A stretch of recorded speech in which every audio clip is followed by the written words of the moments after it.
Next, I'd like to invite our panelists for the next session, happening with a 30-minute delay, right? So we're happening at 3 o'clock, digital artifacts on Bitcoin.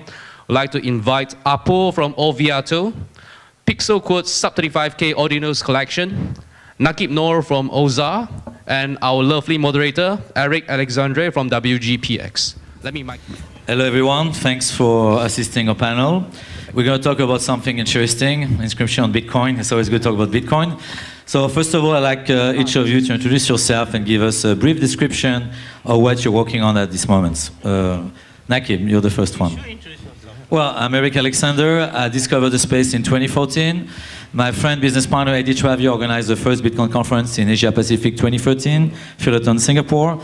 I discovered Bitcoin, went to Ethereum for a while, and I discovered Ordinal and went back to Bitcoin right away. And we're launching the first sim racing game on Bitcoin with BRC20.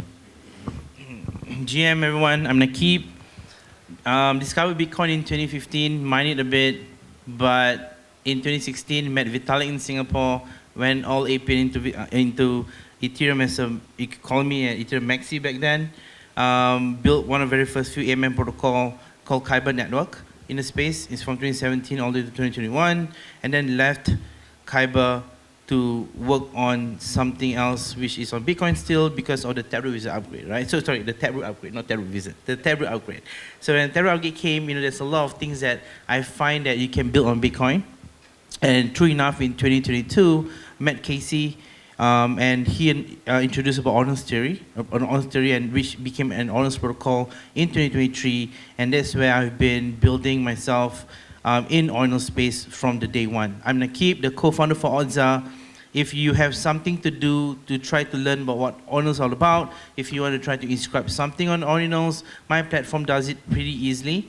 And we have so far onboarded more than 700,000, we're reaching 800,000 users now that want to learn about Ordinals, that want to try to inscribe on Ordinals, and we can guide you through the whole process if you want to learn more what to do in Ordinals and to inscribe. Pretty much, yeah. GM everyone, my name is Apo, I'm from Oviato. So I got into the, basically the blockchain space during the shitcoin era.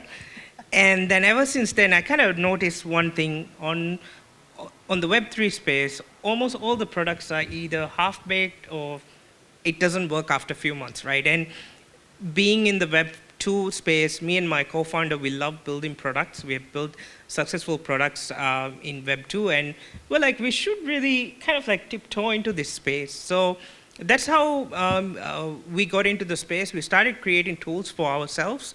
We were degens ourselves, so we wanted to kind of figure out how we can build tools. And during that time, ordinal theory dropped, and we were like, yeah, this is it, on-chain data, on-chain art, this is very exciting, and this is going to be kind of like the future. So we were quite much betting on it, and we got onto that, ended up launching Oviato last year as an experiment, became a bit more serious late December. And Oviato is a creator's tool and a launchpad for artists to easily create and launch artwork on Bitcoin. Thanks. Hi everyone, Andrew here. In Web2, I am a video production guy and multimedia production. And I met crypto in early 2017. And today I represent Pixel Quote Ordinals, which is an early art collection in Ordinals between sub 35,000 to 78,000. And I still remember at that time there was bear market everywhere last year, January. And when I see Ordinals or NFT in Bitcoin, it clicks. That's a new thing that surely will go many X up. Yeah, it is huge. So Pixel Quote is the first MP4 collection and also the only MP4 collection, video collection under sub 100k inscriptions. Yeah. All right, so I think thanks guys for the intro. For the audience, I'll give a bit of a backup history on Bitcoin. You mentioned on your panel Counterparty. Back in 2014, you had Counterparty, Colorcoin, Mastercoin, all trying to add on the Bitcoin ledger. And at that time, Bitcoin can allow 1 megabyte of memory. Fast forward to 2017, we have the segregated witness upgrade, which is a lot, 3 megabyte extra, but something fantastic happened November 2021, and this is the Taproot upgrade. We enable the ordinal and all the birth of new marketplace and of course new token. So first question for you, Andrew. So how do you feel like inscription on Bitcoin actually is adding opportunity to artists today? It's definitely a new kind of niche within the art ecosystem. At the past, we produce or create art in the physical world, and we sell physically. And now we have digital art and the decentralized one, where you can use crypto money to trade without anyone permission. You know, you can, and furthermore, now it's on back to the mother chain, which is the Bitcoin chain. Yep. All right, so Apo, for you, so yeah, we understand that, but Apo, can you tell us fundamentally what does it transform for artists? What kind of relationship is creating today? Yeah, so we've had chat with over 100 artists, like trying to understand the space, right? And one of the things that excites them most is permanence, having their artwork there forever, and this whole idea of, you know, if Leonardo da Vinci were to put Mona Lisa, is he going to put it on paper or is he going to scan and put it on Bitcoin, right? And that's like a very exciting idea, and that's one thing. And with that, there's also limitation as well, right? With Bitcoin, right now, currently we have like 4 megabytes of block data that you can actually put on. And with that limit creates new creativity. So artists are excited about the limit, and also they're looking at different ways of being creative as well. So it creates new opportunities for them. So Naki, a question for you. Since you have such a successful marketplace today, can you give us the perspective on the buyer, the user? How do they view art, and how that changed their relationship with artists? So before we touch on that question, right, we need to understand first on why Bitcoin, why data on Bitcoin, why art on Bitcoin, right? It's not that, you know, people sees Bitcoin, they are bullish or what. It's more for them to understand the fundamentals of Ordinals itself. So inscription, in terms of compared to NFTs, I think most of you here, if you've never heard about what it's all about, just a very quick crash course, right? When you put data on NFTs, right, what you own is actually just a token, while the data is actually stored in a centralized server like IPFS, and then it just pushed to a smart contract. So technically the owner can just rock everyone if they want to, just like that, and you just get nothing of it. But for Bitcoin inscriptions, why is it growing like tremendously for the past year? Why is it growing in a way that people are talking about it? Even Vitalik is talking about it, right? Because of how, like what these two guys mentioned about the provenance of it, right? So when you inscribe data on chain, it's on chain. No one can change it. And this kind of trickled down to the whole development of the Bitcoin ecosystem right now. Bitcoin has always been a store assets that people know about. Most people know about, right? Not everybody know that Vitalik came from Bitcoin when he did, with Yoni Asaya, they did colored coins in 2013, right? Not many people know this. From colored coins, that's where he got frustrated, he go to Ethereum. So this itself, when the Taproot came, the inscription and everything, it kind of pushed more people to understand what Bitcoin, the value it brings. And in terms of my platform, the marketplace itself, right, or the inscribing service that we provide, the Launchpad, people start to learn how to do it. What is Ordinals? I guide through a lot of people in this space, from Solana, from Ethereum, from AVAX, Algo, whatever, to teach them why inscriptions or Ordinals is a whole different landscape compared to different things. Like in the early days, we don't call ourselves Bitcoin NFTs. People will slap our face. People call us digital artifacts. The reason why we are different from NFTs, because we are true digital artifacts, where when you put data on chain, it's meant on chain. It meant it can preserve through time, right? Countries will fall first before Bitcoin falls. That means as long as someone is running a Bitcoin node, the data is always there. Your data will always be on chain forever. And that's how you see a sudden shift of a lot of users coming from different chains, coming to Bitcoin, building on Bitcoin, or using Bitcoin, especially using this Ordinals protocol to do degen stuff, to do art, to do more things. That's how I get 800,000 users to be in Ordzaar to do fun stuff. Yeah, that's a good point. The interesting difference on Ethereum, you don't own the art technically. You just put it on IPFS, it travels on servers, but it can disappear at some point. On Bitcoin Immutable, so I think also there's no repeats. So you cannot duplicate any block anyway. They're all unique and immutable forever.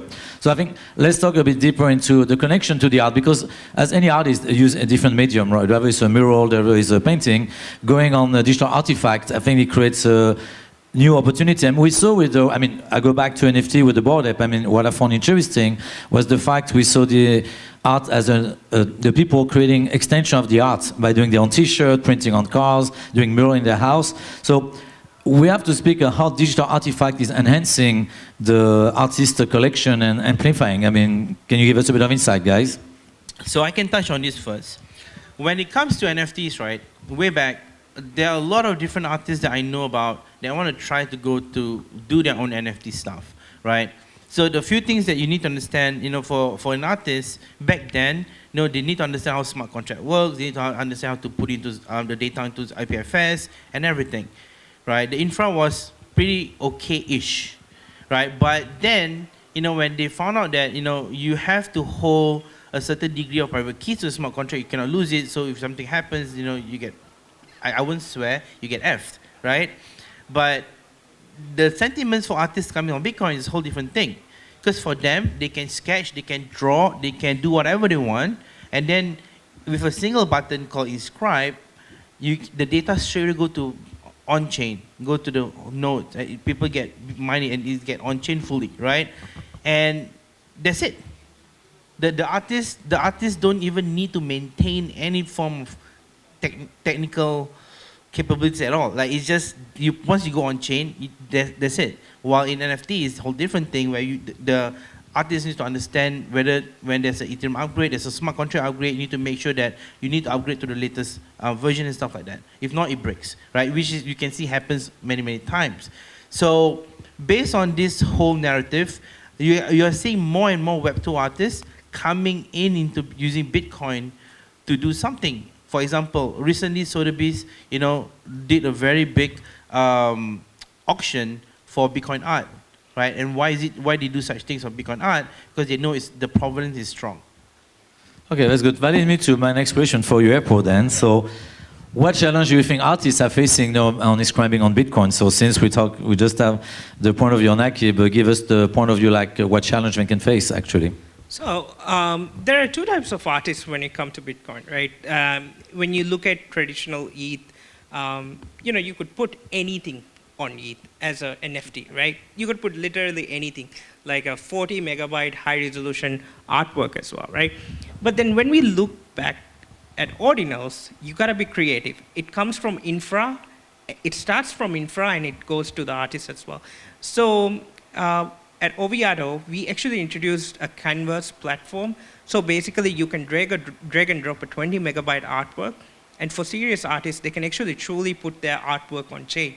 And this is fractionalized art, right? So we actually go through the limit that's available on Bitcoin, basically with the 4 megabyte block size, and we actually inscribed one of the very first high-res artwork on Bitcoin last year, July, which is 24 megabyte, which is spread across 7 blocks, basically. So that's one limit that's there. But when we think about art or creativity, we only think about art. But then when you look at music as well, we have seen creative ways that people have actually explored generating beats out of existing ordinals, and these are like really creative solutions, right? So I agree with Naguib. I think one of the things on ETH is that there's always a mediator, the contract owner. The contract owner decides. You don't truly own the artwork, and also when we compare ordinals and NFTs, we always talk about the pointers, right? Whether it's on-chain or off-chain. But one of the things that people miss out is if the contract is not properly validated and not properly written, you don't truly own what you think you own, right? With Bitcoin, once you hit the inscribe button, that's it. Yeah. Yeah. That's a good point. I think that's true for smart contract. Unless the owner abandoned the ownership, then it's never truly yours, right? Yeah. And then it's still vulnerable. With proof of stake is still the dangerous proposition, regardless. So, next question for Nakib and Andrew. You guys can pick it up independently, because we've seen like the importance for artists to build community. How do you think that plays a role when inscribing on Bitcoin? For me, there's two perspectives. The first one, as an artist or as a creator, I think it's important to create something in Bitcoin. For me, back in February last year, actually my motive is to leave a mark in the Bitcoin blockchain, which is in Ordinals. And I must do it within 100k, sub 100k. That it gives me satisfaction that, oh, I'm part of the Bitcoin blockchain history. Somewhat I see value in that, because I think any of you, if you hold Bitcoin, if you believe Bitcoin will eventually become a global monetary network, I mean, don't you see value in inscribing art in the Bitcoin, global Bitcoin civilization, digital civilization? So for me, I didn't expect any returns. I spent I think few $1,000s to inscribe about 600 arts within the sub 100k, and then we have no place to sell it. At that time, no Ordzaar, no nothing. We have to do OTC in Discord, and then it's like a barter trade. So this is perspective number one. If you are a Bitcoin holder or if you are a creator, you should inscribe something. Okay, it's still early. And number two is there's a lot of opportunity in Ordinals, because the market cap that you see, Ordinals is only 1.5 billion compared to the global NFT market cap, 66 billion, 600 times smaller. So you inscribe a collection there. If you are the first one to inscribe within your niche, I think there will be demand. Yeah. For myself, as an artist or as a creator, right, the first thing you want to think about is the community itself. Bitcoin ecosystem is fully different from Ethereum, NFT, EVM ecosystem out there. That's why I take, right? That's why I perceive. Being in the space for quite a while, there is a certain kind of kick that you have to, as an artist, you need to think about. As what I think Andrew mentioned, you know, one of the first few ways is, if an artist, if you have that niche that you think is different from the whole EVM space. For example, just to give you an example, we have Bitcoin frogs, right? We have node monkeys. You know, all these are unique art never seen in different space, and only happens in Bitcoin. And these art are very pixelated, very blocky, very Lego-y. And it kind of represents Bitcoin in a way because of how people understand the restriction of the space, which is 4 MB, but actually it's 3.968 MB, because you need a small one to push out, right? But anyway, how do you perceive, the idea is, if you want to build something on the honest space, try to think out of the box, try to be different, right? Don't just copy paste freaking Azukis and then put on Bitcoin. Be unique, just bring something fresh. Original art. Original art. Yeah, but I think that leads my next question to Apple. How do you think blockchain technology is going to affect the creation of art in the future? I think tokenization is one angle when you think about it, and that was like the biggest play if you think about the previous NFT run, right? How do I tokenize X? How do I tokenize real world assets? And that's going to be something that's going to come across to Ordinals as well.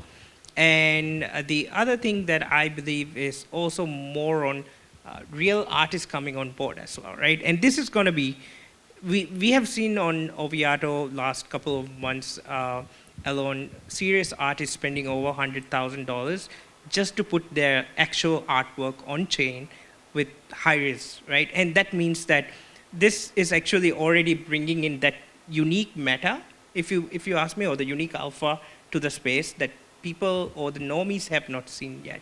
So I think tokenization is going to be a big deal. How do you tokenize art on Bitcoin? And when I say tokenization, the future of Bitcoin with OPK coming soon, I hope. I don't know, we don't know. But when we actually finally have programmability on Bitcoin, combined with ordinals together, that's going to be powerful. That's going to be massive. And that's something that's going to push through the ecosystem for next 2 years.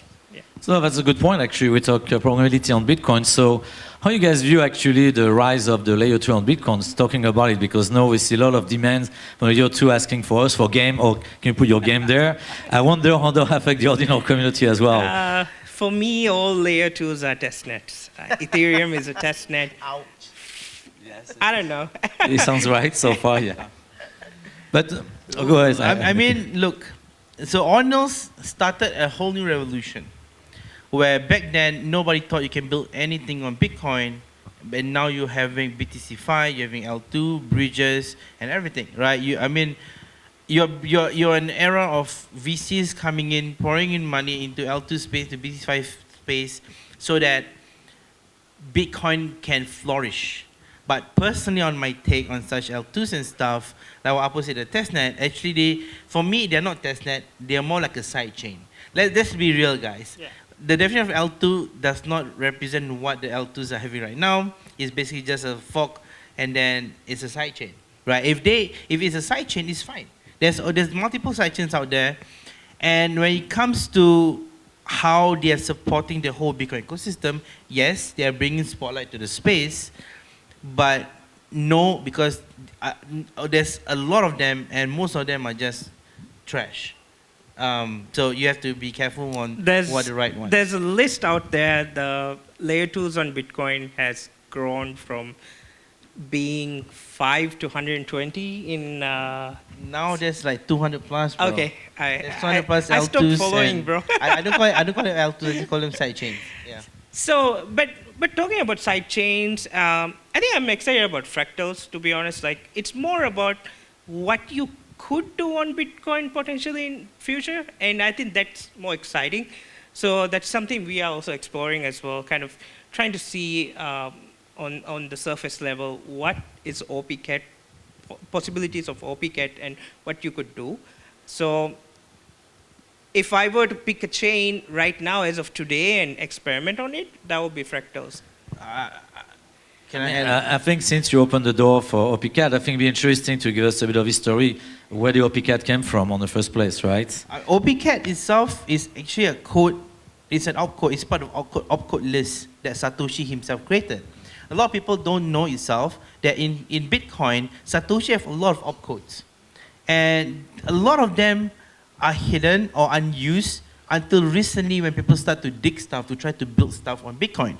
A lot of people think that, oh, Bitcoin is not programmable, there's no programmability, that's fucking bullshit.